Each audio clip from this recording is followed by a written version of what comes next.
নাহমাদুহু ওয়া নুসাল্লি ওয়া নুসাল্লিমু আলা রাসূলিল কারীম আম্মা বাদ। দূরে কাছে দেশ বিদেশ থেকে আমাকে যারা দেখছেন, আসসালামু আলাইকুম ওয়া রাহমাতুল্লাহি ওয়া বারাকাতুহু।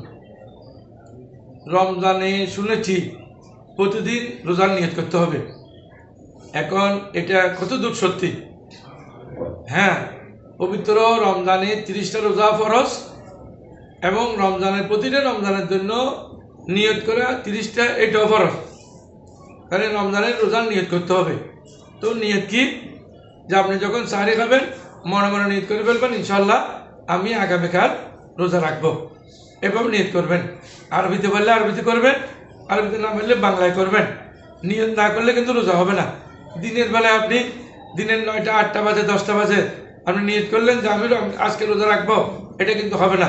ফরজ রোজার জন্য আপনার চারের টাইমে রাতের শেষ ভাগে কমপক্ষে আরও নিয়ত করতে হবে। রোজার জন্য নিয়ত করাও ফরজ। আল্লাহ আমাদেরকে আমল করার জন্য তৌফিক দান করুক। সাথে আমি হাদিস শরীফটা একটু ইঙ্গিত করছি। রাসূল করিম সাল্লাল্লাহু আলাইহি ওয়াসাল্লাম বলেছেন, ইন্না রাসূলুল্লাহ সাল্লাল্লাহু আলাইহি ওয়াসাল্লাম ক্বালা মান লাম ইয়াজমা সিয়ামা ক্বাবলা আল ফজর ফালা সিয়ামা লাহু।